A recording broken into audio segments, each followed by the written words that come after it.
Well, I gotta thank Jasper for putting me onto this panel because when it comes to live events, now I can shamelessly asking these guys for free tickets to, let's say, for Taylor Swift's concert. But yeah, I mean, since we're here having some of the big shots in live entertainment across the regions, and we have sponsors over here, why don't we start, to have the gentlemen start introducing yourself. What do you do in the space? To start with, Marshall. I'll start. Hi, Marshall New, Chief Operating Officer for AEG, looking after Asia Pacific. As Brittany mentioned, one of the big shows that we do is Taylor Swift. Although at this point, I don't even know if I have a ticket. It's been tremendous reception, but our company is based in the US, but it's one of the largest presenters of live entertainment. So we see ourselves almost like a hardware software company in the sense that we build the platform. We're building venues, big and small, from clubs to arenas to stadiums, and we program that venue with world-class music and sports. We commercialize it through sponsor partners and also ticket it through our own technology.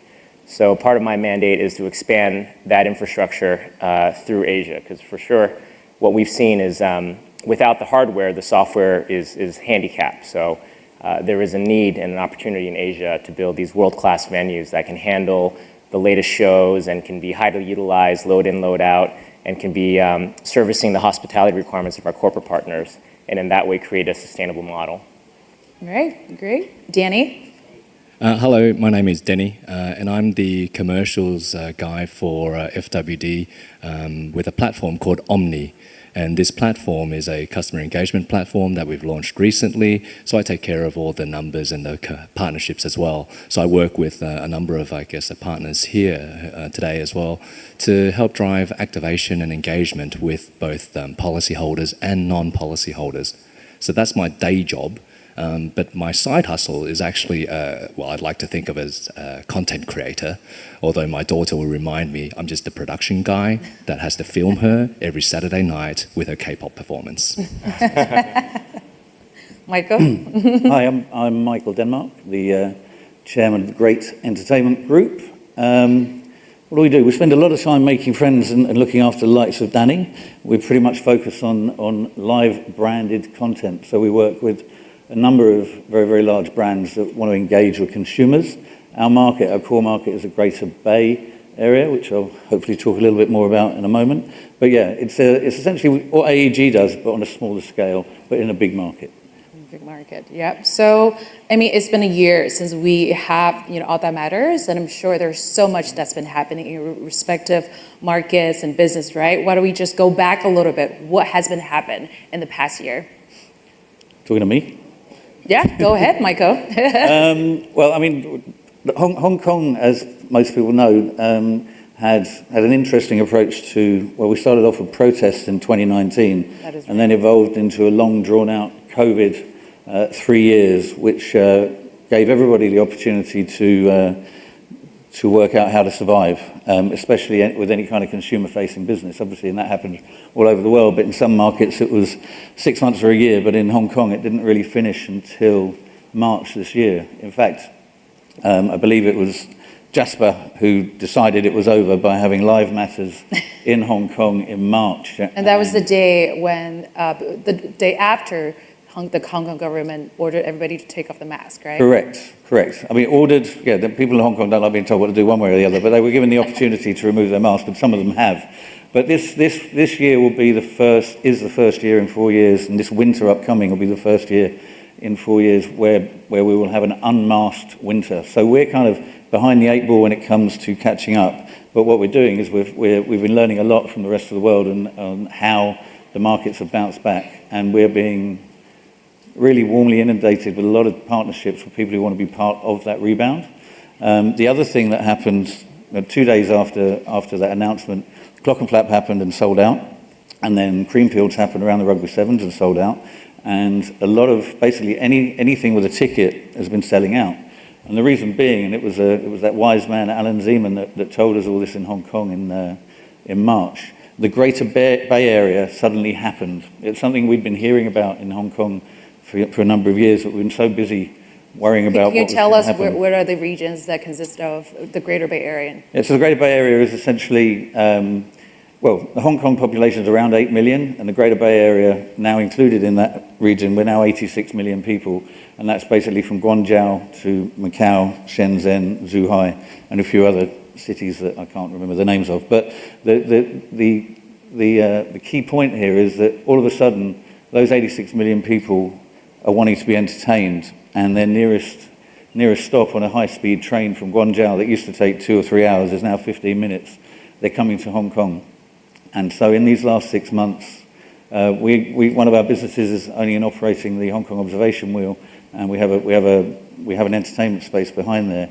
We've gone from about 50,000 people a month to over 250,000 people a month riding on that wheel, and we've had the opportunity to engage with all of these consumers, understand what it is they're looking for, and start planning for the winter coming. So our model we're going to be bringing back the AIA Carnival this winter, which normally would be for about 800,000 people.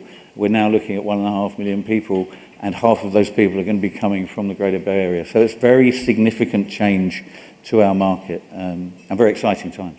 Wow, that's amazing. There, also, in your notes, you mentioned that 5 million people have already visited the wheel, right? Yeah, I mean, we've been breaking records. It's been very interesting. And from a consumer perspective, the traditional relationship between Hong Kong and China has been somewhat fractious. But over these last 4 years of not really having anything to do, and then the borders opening and the people coming, the market is embracing the high spending power of the mainland Chinese consumers. So it's I think it's happy days for anybody here who's selling tickets or indeed insurance. Right. So that goes to you, Denny. So what has been happening with the insurance space? Obviously with Omne, right? We've seen a lot of companies are sponsoring sporting events, but you guys are sponsoring a lot of the live entertainment, music. Are you trying to make insurance sexy? What is the thing that's going on with you guys? I think, as a lot of people know, insurance is not something that gets a lot of engagement. And so at FWD, we champion what we call changing the way people feel about insurance. And we thought, well, the best way to do that would be perhaps to launch a customer engagement platform. And that's why we launched Omne by FWD. And the idea is, well, let's engage both policyholders and non-policyholders in a way that talks about their passion points. I think today there were a couple of sessions that talk about all the different passion points, whether that's music or games or sports. And so that's why we've used this opportunity to work with partners like many of you in this room here to try and reach the different fans. And so in the last year, we've been part of some of the events, whether they're headline acts in Thailand or whether they're local music festivals in Philippines or even esports in Japan. Really talking about how do you get in touch with the different fan base across age groups, across geographies, and also socio-demographic sectors. So that's been quite an interesting journey for us, and we're certainly continuing that experiment to grow this platform across the region. Wow, sounds great. So Marshall, from AG's perspective, going along with Michael mentioned, post-COVID, have you seen a big boom in terms of, audience coming back to the stadium? What are the big acts that you've had since COVID? Yeah, I think, it's revenge partying, right? That's really what we've seen. The phenomenon is more about customers having saved a lot of money, during COVID, and now they want to spend it on having fun. And, obviously our conviction is that the best use of that money is to go out with your friends and have a great night out, right? And I think it's funny to see that our philosophy during COVID, which was don't pivot, don't invest in digital, it'll be fine when things are back to normal, and that's what's happened. In spades, we've had one of the best years ever. Our competitor Live Nation, who's a public company, they'll also, you can see the numbers there. They've also had an incredible year. I think we've really enjoyed the fact that people have validated the thesis that live entertainment matters. And I think I've been coming to this conference for many, many years, courtesy of Jasper. AEG is a big supporter. And I would argue, the growth of live entertainment, the touring business, that's continued to grow over the last 15 years despite esports coming in and then kind of fading out, metaverse coming in and fading out. All these things, live entertainment chugs along. And I think it's validating that is what people pay for. This, experience, coming in a room together, this could have all been virtual, but you didn't want to do that. You wanted the scarcity of being here in the now, and I think that's what we've seen. Music and sports offer that in a very, very powerful way. And the concerns that we do have, though, in Asia, as Michael mentioned, is a little sort of behind the West in terms of reopening. In the West, what we have seen with our big tours, those continue to do well, but the smaller tours, the smaller music festivals, consumer wallets are starting to hurt because they've just used up all the money. Right. And I think there is this phenomenon where people will still go out and spend. Taylor Swift is breaking box office records for us globally, but she is the very top, right? And so people will save money now to go see that sort of premium experience. Initially, they were spending a lot on just the casual experience. You know, oh, sure, I'll go see this small band because I've been locked up for 2 years.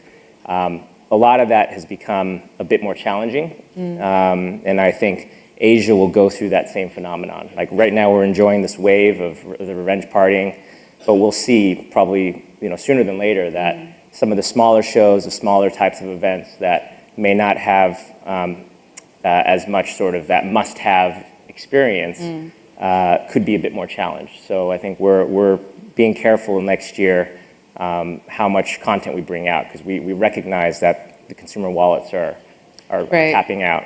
Right. I mean, even if you mentioned, because we were talking about the sustainability in terms of the live sort of entertainments, right? But from what we see is, still from AG's perspective, you guys have made a big investment in Thailand and Bangkok, and congratulations on the naming rights with the UOB and, with the latest sort of venue in the center of Bangkok atmosphere, right? Tell us about it. I mean, it sounds very ambitious. Well, it was a painful project because we started pre-COVID, and then during COVID, everybody was questioning everything about life, and we're like, should we be building like, a new venue on top of a mall in a city that has, really got hurt bad. Thailand did, because they relied so much on tourism from China, and it still hasn't come back yet.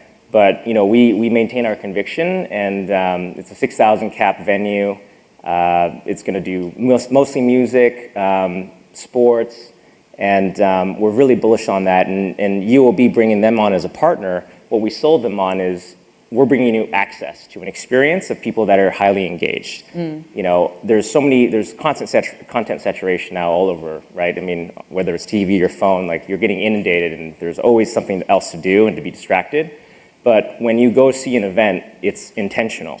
You're organizing the night out with your friends, you're sitting in traffic, you're obviously paying for something, you're circling on the calendar. There's a shared intention, and UOB has been a really big supporter in understanding that value. And that's what AEG does pretty well across all of our venues, is to bring in corporate partners, not just on the display advertising of having their name, but the hospitality, pre-sale tickets and being able to have a suite to entertain your VIP customers. And we bring that experience in I would say, a very effective way. So that was a validation of our thesis for Asia, that not only the fans want it, the artists want it, but the sponsors want it in terms of a new venue that is more commercializable, more highly utilizable, and as you said, a great part of the city. So we're very fortunate. Our local partner, the Mall Group, has been fantastic, and the chairwoman Elle is a visionary, and yeah, we're excited for the ride. Wow, that sounds awesome. So Danny, from your perspective, Omne by FWD, you've done tons of sponsorship and also branded content, also engaging with the audience, right? Going along with Marshall says, the sustainability. How does Omne actually kind of channel that, the in-stadium experience as well as the off-stadium, when shows are not happening? How can you keep the fans continue to be engaged?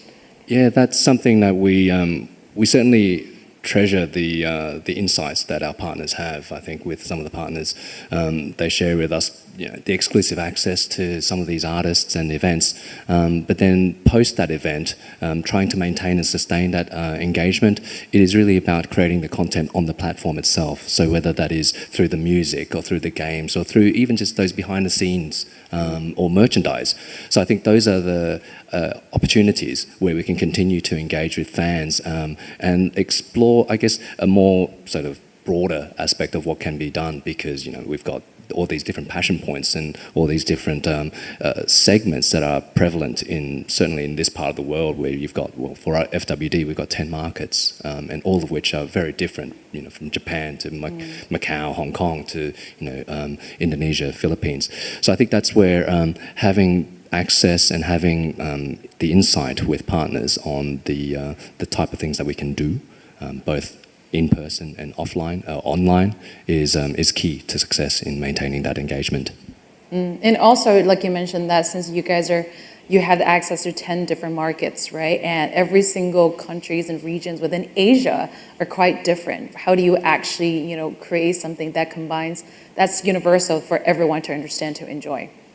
Well, I think certainly working with global partners, regional partners has been key to success in that. Also having the ability to transcreate into the different languages. I think on our platform, 7-8 languages across 10 markets, and we can do that pretty much every 2 weeks. So new features, new content, translated, on tone, on brand. That's the sort of speed with which we are now having to operate in this market. I mean, I'm sure the guys from TikTok and YouTube are also very familiar with that. So, with an insurance company, we're trying to create a customer engagement platform. We also need to be operating at that speed. And so it's, testament to some of the partners that are supporting us in creating that. Wow, that's awesome. So Michael, goes back to you. Obviously, we've seen some tremendous amount of, visitors and, the tourists that come, the Great Bay Area, and the programming that you guys put together is insane. I've seen that every single day there's something's going on within that space, right? Like also you mentioned that through the learning from all the visitors, you guys are putting together different type of content. Can you tell us, more on the content program side? How do you actually come up with these content that's catered to everybody's needs? Yeah, it's busy. It's exhausting. I mean, we are open every day of the year. We kind of have 3 different demographics that we work with. We've got tourism, which is the big numbers that are coming to travel on the wheel every day. Then we have something called the Vitality Hub, which is a free for everybody health and wellness space, whether it be yoga or drumming or dancing or what have you, and that's fully programmed all day, every day. And that's very much the brand living with its consumers on a day-to-day basis. And then we have the event space out the back where we do things like the outdoor cinema, live music, weekend markets and so on. And that's more for what I call the demographic, the tattooed yoga crypto bunnies. So they're the ones that want to come. They're wearing their Lululemon. They've got their various tattoos, and they've got a credit card that doesn't seem to have a limit, and they don't mind. I didn't know there was a category. Now we know. I heard earlier on in one of your other panels on marketing, it's definitely a demographic, and we see a lot of them. And so we talk to them. We work with our lead brand partner, and also we work with all of our other partners, because there's an ecosystem now where all these brands are happily cohabiting and communicating with each other, and essentially communicating with the same consumer, but talking to them about different touch points in their life. So going into the carnival as coming up, we're working with Cathay Pacific, we're working with Mercedes, we'll be working with Sandbox, for example. Oh, wow. So you're entering the metaverse. Well, yeah, I mean, I learned the term IRL 5 years ago when I was in Singapore, when some guy said to me, "What do you do?" And I said, "Oh, I guess I'm a promoter." And he said, "Oh, wow, that's IRL." And I literally said, "I have no idea what you're talking about." So, yes, what we do is in real life. But now, because of what's been going on with Web3, and because there's so many traditional brands that haven't taken that step into that space, right. we took some of the downtime over the last couple of years, and we built a carnival in the Sandbox, and we will be taking our IRL consumers on a journey into the Sandbox with our partners from AIA all the way through, and we'll be replicating the opportunities of being entertained in that space, but also giving them incentives to then bring back into the real world, right, and use either at the wheel, at one of our concerts, or at the carnival. And we just had a meeting with Warner Brothers. We're turning the circus, the real circus, we'll be closing the circus down and turning that into a venue called Live at the Big Top with Warner, doing a bunch of different concerts throughout January, which potentially will also be streaming into the metaverse, which is way beyond my level of understanding, but it sounds really cool. And I know that a lot of our customers are going to enjoy that. So that's something we have to be doing. Wow. I mean, I knew you're a crypto bro when I checked your LinkedIn profile, just so you know that Michael has a BAYC as his PFP on his LinkedIn. So that's pretty serious. So when it comes to consumer engagement, via your Web3, I mean, obviously personally, I'm in the Web3 space. I used to be in IRL business previously, like you mentioned that. And I'll give you that anecdote though. I bought that ape as a demo. My two sons were saying, Dad, you've got to get into the metaverse, you've got to get NFTs. This was 2 years ago. And I was like, oh, okay. And I asked a friend, I said, what should we do? I need to show my boys how quickly we're going to lose money. And I bought two apes for $1,000 each. And right, I'm going to show you boys, show you how quickly we're going to lose money. And we sold our apes the day that Eminem bought one. So but you actually went to the moon. Yeah, we went on that ride, and it was a complete mistake. But my boys are now asking for more lessons in life. So I just, here's hoping anyway. Well, anyway, but that's a funny story. But we do see that a lot of mainstream brands trying to enter that space from engagement perspective, right? So I think, Danny, from Omne's perspective, it's digitization, right? And you mentioned that it's not only a platform for consumers and fans and users to be able to consume content, to be entertained, but also it's a place for them to get together, right? For the community kind of aspect to it. Yeah, that's right.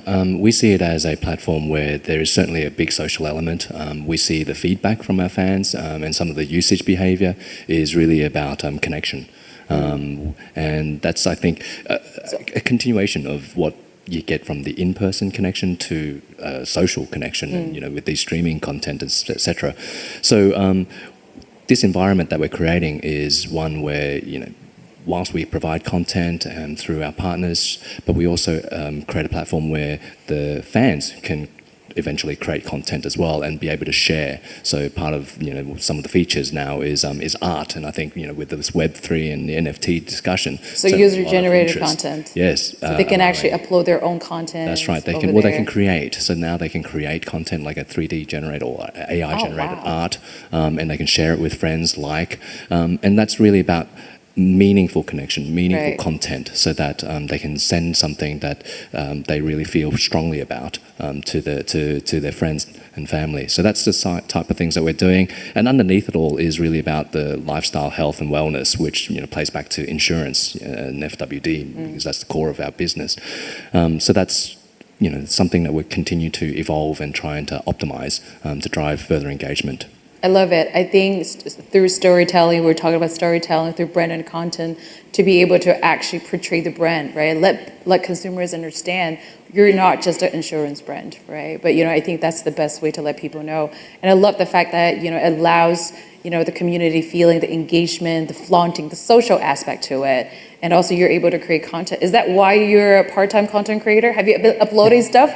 Is that what, what it is? I'm under strict instructions from my wife, cannot upload those K-pop videos, but I know there are talent agents in here, so I'm ready to show you later. All right, that sounds great. So Marshall, obviously Michael is entering the metaverse, and you are very focusing on the IRL experience, right? So in terms of digitization, are you guys moving towards that direction?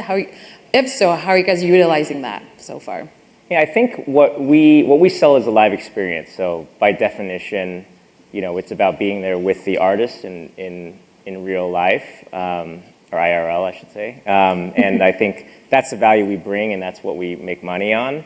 I think if anything on the digital side, ticketing is certainly an area where we could do a lot better, and I think the industry could do a lot better. I'm sure you guys have all had frustrations with access tickets, or, what to do when you get a ticket, and, transferring tickets and all of that. And I think there's some cool technologies there.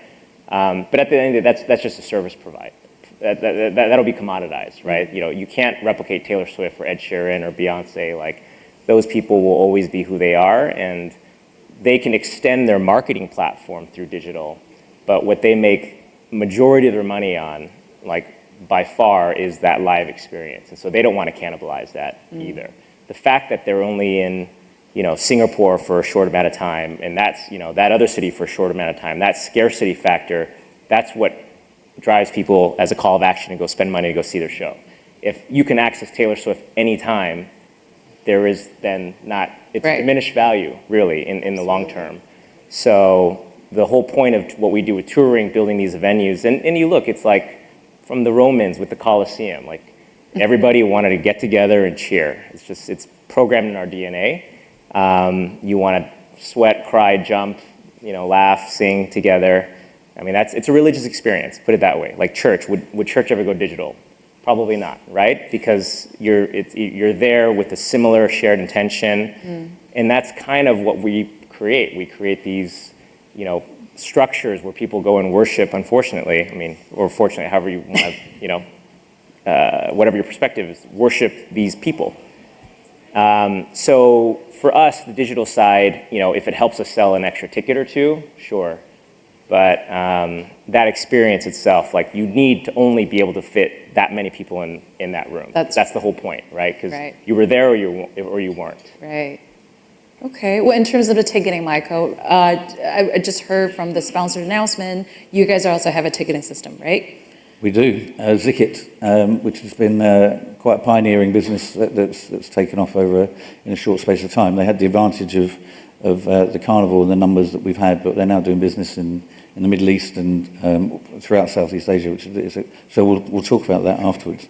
But just quickly on the subject of ticketing, I'm looking out over the audience. I can see Michael Hoskins over there, who's one of the OGs, the original pioneers of selling tickets in Asia Pacific, been promoting since, well, the 19-somethings, and he reminded me that this was one of the few panels talking about selling tickets, and it leads me on to Jasper Donut.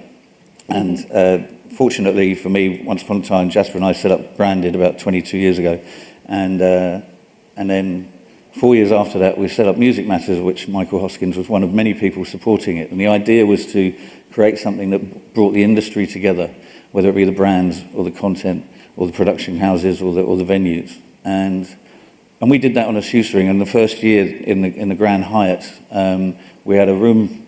We nearly had a ballroom full of people, but the general manager of the hotel wouldn't let us open the ballroom unless we paid for it. And we were both on the phone upstairs talking to our mums, asking to borrow the money to pay the hotel to get the people into the ballroom. And it was a great success. And the point there is that there was a vision, there was a bit of risk. But the real point is that 18 years later, we're all sitting here in what really is the industry leading business conference in our industry across all the different disciplines. And all of us have the opportunity here and there to meet Jasper because he's always available, and his ever brilliant team, the likes of Ember, etc. But I just want us to take a moment. I don't know if he's in the room, but I think he should be applauded. He'll always applaud himself. We know that. But I think we should give him a round of applause and wish him a happy 18th birthday. All that matters, 18 years old, everyone. Yeah. And he's the people's producer, promoter. Right. And we all benefit from that. Right, awesome. I mean, he's also a great entertainer, although nobody wants him to sing, but. Or tell dad jokes. Anyway. So we have around 2 minutes left to tell us about the future. What can we expect from the great entertainment group, Omne, as well as, AG? I think for us, it's just heads down and focused on this winter, really. And we're in the lap of the gods with regards to the weather.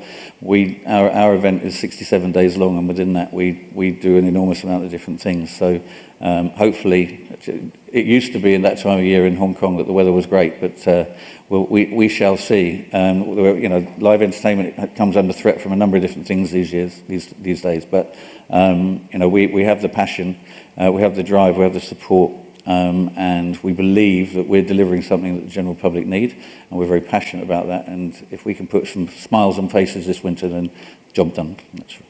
Well, Danny? Well, for us, certainly we continue our journey with Omne and customer engagement across the 10 markets. We're sort of continue to double down with the existing capabilities we've got, whether that's music, games, or sport.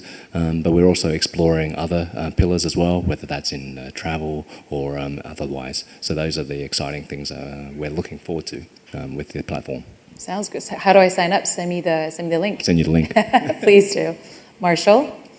So we're excited about, on the hardware side, on building these venues. We've got 2 venues in Japan being, one being built, one is still being developed on the business side before we start breaking ground.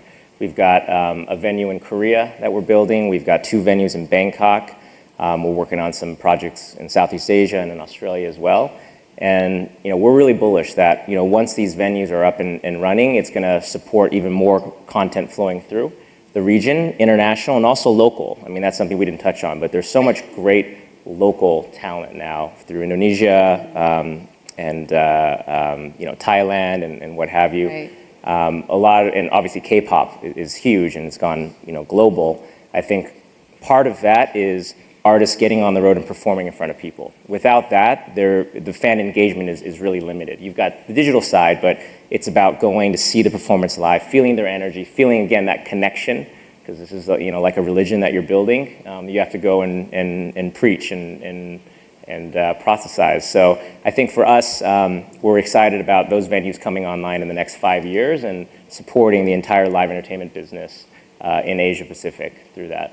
Wow, awesome. I did not know these roadmaps, under AEG, but I mean, if anybody's looking to have Robbie Williams to perform over there, I know the manager over here, okay? All right, thank you guys. Life matters.